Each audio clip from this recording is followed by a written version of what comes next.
Hey guys, it's Ian here with Hobbies of Man once again, and today we're doing another episode of the Sword and Sorcery Book Club. Today we're looking at Battle of the Blackstone, issue 3. This is the penultimate issue. Today's Tuesday. Hopefully the video's out by then.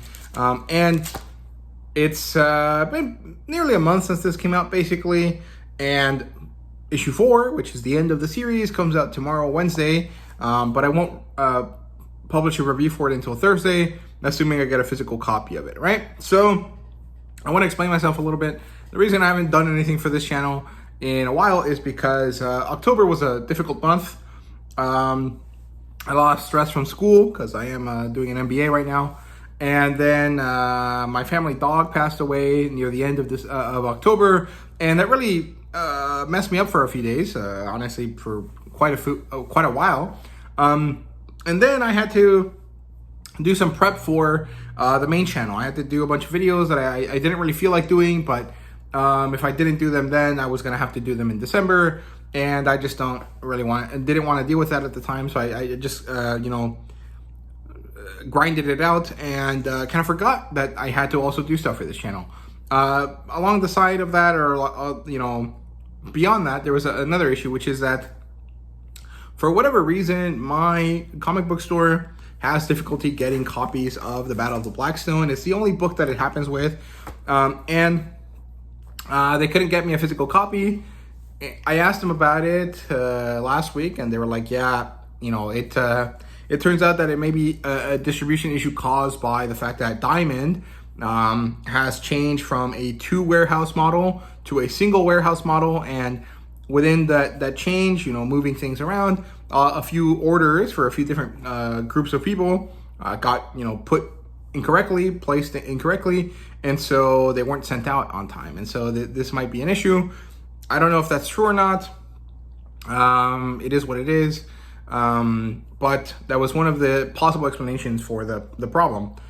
As I was visiting my family down in Houston, because I live in Dallas right now, I went to one of the local stores down there just because it'd been a while since, actually I've never been to any comic book stores down in Houston, and I wanted to check them out to figure it out because I wanted to see what they had. I went to one. It's called Bedrock City Comics.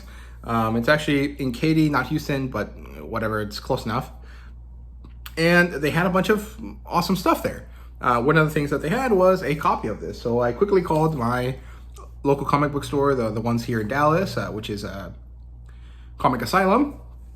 And I asked the guy that's in charge of the pull list. I was like, hey man, can you tell me if you're gonna ever get this? And he said, no, I can't guarantee anything. So if you want to buy it from someone else, go for it. It's not a big deal, right? Because I feel like it's kind of shitty to have a pull list somewhere and then not get all of my stuff from them. But it is what it is. Not a big deal. I managed to get a copy of this, right? So I'm finally able to do a video for this book. So let's get on with it. I'm sorry if you guys didn't care about the first 3 minutes of this video.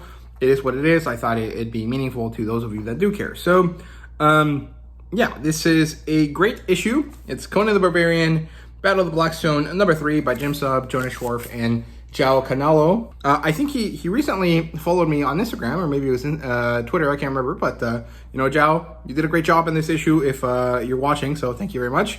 Everyone that worked on this did a great job. I really appreciate them. I think they did great. Jeff has a nice essay at the back, and Sean and the group at Heroic Signatures managed to do some great work there with the chainmail section as well. So this is a great issue. It opens up with everyone, the group, the team, whatever you want to call them, in the jungle. There used to be 8 of them, and now there's 6 of them. This is told to us in narration. And Conan and Briza are sharing a moment here. They have basically a moment of reconnection, of happiness at seeing each other once again, of being happy to exist within the same space once again, right? Briza is still young, if I remember correctly, because it's been a while. The first arc in the Heroic Signatures / Titan Comics story for Conan, the first issue was a little bit after the Battle of the Venerium, which means it was also a little bit after the Frost Giant's daughter, and that means that it was a young Conan, right? Probably somewhere in his late teens, early 20s, right? Maybe 20, 21, 22, in that sort of region, right? And if that's the case, I would say that Briza is about the same age. At the time, she gets sent across time and space to James Allison in the future, and Conan continues his life for another 20-ish years, right? At this point, he is in charge of a Aquilonian fort, so this is near the time when he becomes Aquilonian king. So, he's in his late 30s, early 40s here maybe, right? So let's say like he's 38, 40, something like that.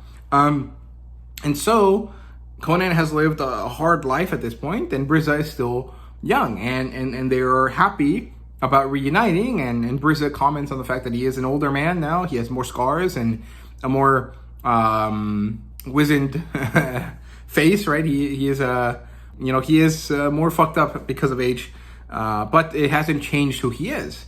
And Conan is happy that she is young, beautiful, and still strong, right?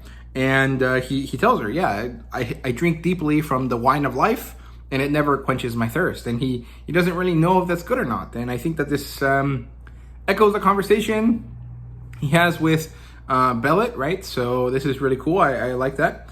And eventually we move on from this tender moment between them. It turns out that Briza has a small piece of the Black Stone with her. She carries it with her because from within, James Allison's spirit can come out, right? And so it does. It says some cryptic, nebulous stuff about the characters and what life they're gonna live in the next couple of moments, and then he goes back into the stone. We get to see that Conan and Briza had a moment, so now it's Dark Agnes and Solomon Kane's turn to have a moment. They connect. They speak in French because Solomon Kane knows it, and he's only 50 years removed from Agnes, right? So the version of French that they both speak should be similar enough for them to understand each other. And so he chooses to interact with her in the language of the hexagon, which was a weird turn of phrase that I had to look up. Apparently, it turns out that France refers to itself as the hexagon, right? French people call France a hexagon. And I had to look this up because I never heard the expression. And I'm pretty sure France doesn't look like a hexagon. So I looked up a map. And yeah, it's true. France does not look like a hexagon. If anything, if you squint, it looks like a pentagon. There are 5 major sides. It looks kind of like a mushed up star. And so I guess French people are stupid or they don't know shapes or something. I don't know. If you really looked at it, if you wanted to trace every single one of those big, coastlines that you could kind of turn into a single line, you'd actually see that it's more like 13 or 14 shapes. I counted. There are 13 or 14 sides, so it wouldn't be a hexagon or a pentagon at all. But whatever, it doesn't really matter. I think even Pokemon, when they did the region of Kalos, made France a pentagon as well. So I don't know where France decided that they were a hexagon, but it doesn't really matter. It was an interesting turn of phrase. I enjoyed that. I think it's a fun experience when you get to learn something new about language when you when you read anything, right? So it's cool. They're speaking in French to have some privacy. And at this point, I think I was wondering why it is that everyone can understand each other. And I couldn't think of anything like any reason, right? Because Conan and Briza should speak a bunch of different languages and communicate across with each other in a single language. None of these languages would be similar to English. Solomon Kane and Kirawan and Francis and Conrad should all speak English, as well as Jamie Allison, but the English that Solomon Kane would speak would be pretty different from the English that any of the American characters speak. So I don't think they'd be able to be understandable to each other. And Agnes would speak French. So there is no way for any of them to communicate, except for Solomon Kane and Agnes, because they both speak French. And so what I came up with was that James Allison, through the fact that he has the special power to look back at his lives, manages to know all of the languages necessary for all of these characters to interact with each other. And so we are able to have them interact with each other because for whatever reason, the magic that sent them back in time also allows them to understand each other, right? Through James Allison. I don't think it matters, right? It's not important, but I like thinking about these pedantic things because it's fun, right? It's kind of like, to me, it's the stuff that makes the story work, right? These little minimal kind of odd things, because if you don't know the answer to them, it makes it harder to immerse yourself, right? And so I I thought it'd be interesting to say that it's James Allison that manages to make all of them interact with each other and be able to understand them, which means that he consciously allowed Kane and Agnes to speak French and not have anyone else understand it, which is cool. It's interesting. Maybe not great. I don't know. It depends on how that kind of ends up there. But it's not a big deal. It's just something I thought about while reading because I think it's fun, right? It's just a way for them to have something to interact with, right? And to make them have a conversation point.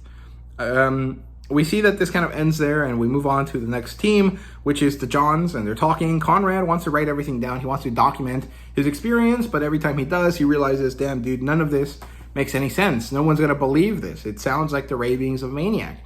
And Kierwan's like, yeah, it's futile, man. Don't even bother. And they discuss this. It's like, dude, why would you not want to document this? This is important stuff, right? Like, this proves that our beliefs in the occult are real, that there is stuff going on, right? But it is what it is, and this finishes this early interaction, right? And it's just a bunch of death flags for a bunch of characters. So, keep that in mind as you keep reading. At this point, we get another narration bit here. It turns out that traveling is hard on everyone, especially on the Johns, because Conrad and Kierwan are the only two people that are not used to roughing it out, right? I mean, Agnes and Solomon are basically soldiers, right? One of faith and one of anger, and Conan and Brizza come from a time when you had to find a way to live and exist outside, because that's really the only option for most of the time, right? Since they are always traveling across the land, right? So through this difficulty, through this hardship, they find some level of companionship, but also realize that they're, broadly speaking, incompatible with each other. And so they all turn to thinking about survival, how to make it out of this as fast as possible. And as they're doing this, they continue traveling, and eventually they come across another shard of the Blackstone. It's embedded in the tree, and Brizza immediately goes out to touch her shard to it. She gets stopped halfway through. Conrad wants her to give him some time to study the concept, the stuff that is important, the stuff that is affected by the existence of this shard. And, well, it turns out it's a bit too late for this. So the stone shards resonate, and this creates this kind of spell, I guess, and Conrad, being the closest to the stone, falls under it. And so he suddenly jumps and forces his hand onto the Blackstone shard. It cuts through his hand, and now he has like a hole in it. Kind of like, the nails in Jesus, right? And suddenly he is sent forward in time back to the Americas. He's in Massachusetts in 1934, and the beast is chasing him in Kierwan, and it's chasing them down. There's a burnt building, and it eventually catches them. And as it's catching them, back in the past, Conan wants to cut Conrad's arm off in order to stop the connection between Conrad and the Blackstone, in order to save them from the coming beast. And as he's trying to do that, Kierwan manages to stop him with a well-timed yell. And in that moment of hesitation, the beast catches up to Conrad in the future, and it slashes him across the torso. It eviscerates him, and he falls dead in both times. And in the past, his body also gets torn up, and we get to see his entrails, and it's pretty nasty, but it's very, very cool. And so he's dead. Kierwan is crying at this, and Solomon Kane is fed up. He's like, Brizza, this is all your fault. What the hell did you bring us into? What is going to happen to us other than death? And Conan gets mad at him for speaking roughly to Brizza. They're about to come to blows again when Dark Agnes has had it, and she blows up as well. And she decides that she doesn't want to run anymore. She's going to call the beast to them, and she's going to fight it, and hopefully she'll kill it. So she draws the sigil on the ground with her rapier really quickly, too quickly, in fact, for anyone to stop her. And Conan manages to tackle her out of the way of the beast erupting from the dirt. And so she is saved, but Conan is raked across the chest by the beast. And so he doesn't die because he had armor on, some sort of gambeson, I think. And the Gavison managed to stop the claws from digging too deeply into his body. So he wasn't eviscerated, but he was cut up. And so at this point, the characters all scatter. Brizza manages to lug Conan onto her shoulder in a fireman carry, and she books it. Solomon Kane chases after her. Kirawan does as well. And Agnes decides to not run. She wants to fight the beast. And everyone accepts her sacrifice, but it's not like she did it heroically. She's just angry at the world because that's Dark Agnes. And, well, it immediately chomps her in half. And it's kind of crazy because you see, like, her legs and her lower body just kind of floating in the air before it falls to the ground. And I thought it was really cool, very interesting. Eventually, it seems like eating one of these people managed to satisfy enough for it to go away, because later we see that the characters have managed to outrun it, which I'm pretty sure should not be possible. And it is too late for Conan. He has died. At least that's what the narration tells us. And only 3 are left now. We had this countdown sequence going on, and it's only 3 left. And at this point, I was pretty excited by the end of this because I think it's fun and interesting to create these sort of unexpected situations, right? I'm not a fan of subverting expectations, right? Because of Star Wars, because of Rian Johnson, right? But within the confines of storytelling, I think that small surprises are meaningful and cool because, yes, Conan is dead to end the issue, but we know he's not going to die because he still has to go on to become King Conan, and he hasn't done so. So the interesting aspect here is twofold, right? One, how are they going to manage to make this last issue count and be meaningful and worth it without Conan in it, right? I mean, the shadow of his death will loom across the whole thing, but how is it going to work? And 2, like, how is he going to come back, right? Like, one is the idea that, you know, how brave of Jim and Heroic Signatures to kill off the character that makes all of this possible for one issue in order to finish off the story in a way that maybe would be unsatisfying to most readers, right? Maybe most people won't like this. So very brave of them to do it. And secondly, how are they going to make it interesting when he comes back? Because he has to come back by the end of the issue, probably. So how is that going to happen? I am very excited to see what they manage to do here. And I honestly feel like, you know, it's close to ending, but I feel like one issue is not enough. Maybe it's going to have more pages. I'm not really sure. I haven't checked. I read the first few because I do get access to the ARC, to the advanced reader copy, thanks to Jim and Heroic Signatures, but I have not finished reading it because I wanted to do this review first, right? So that's where it ends.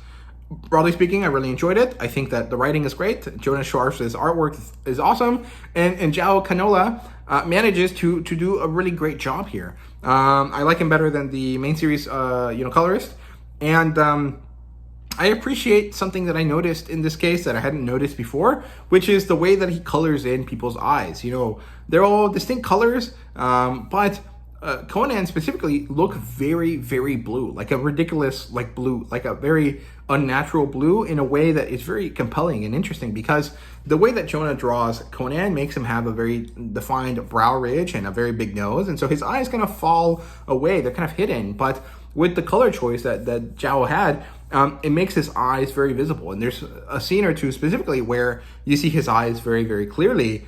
And I love that. I think it looks really awesome. It's very, very defining and striking, right? And I also noticed that he colored Agnes's eyes a certain way as well. It's a slightly different blue. It's a bit more cerulean or more green colored, but also very striking. And I just like, little details like that. Things that maybe aren't that important, but when you notice them, you think they're really special. And so I think João did a great job with that. So, hats off to the colorist in this case.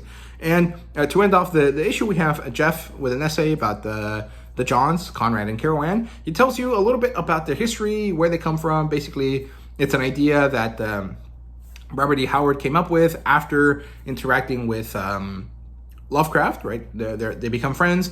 They start exchanging letters, and then he uses those letters as inspiration for a story called The Children of the Night, which I did a review for as a lead up to this. And then we realized that this story is not really about John and John. It's not about Conrad and Kirawan, but rather about another character that interacts with them. And Jeff recommends we read a different story instead. I can't remember the name of the story, but when I do a retrospective of the series, I will mention it and I'll give you a better reading order for all the things that I think you should read and understand before reading this, right? Because I think that adds a lot to the experience, right? So yeah, and then we have a bit of chainmail there for this series of books specifically. I think there was like 6 or 7 questions. They were pretty fun. I enjoyed them. There's some slight promises here. So there's going to be more merch. There's going to be a series for Solomon Kane, which has officially been announced by this point. And there is a little bit of a tease for what I think is Cole, right? Or maybe it would be Brian McMorn. But I think it is Cole, because they say something about the fact that we as readers will think that the new thing that they're going to bring us is rather kingly. Now, it's not a King Conan story, because I don't think that that's what they're aiming for. And the question directly asked about Cole. So I'm thinking it's going to be a short Cole series, and it says late 2025. So hopefully that's what that is. Maybe it might not be, right? It could be a Brian McMorn story, because he's also a king. Or it could be a King Conan arc in the main series, right? I put my money on Cole, but who knows? And that's basically all there is to say about this issue. So thank you guys so much for watching. I really do appreciate it, and see you guys later.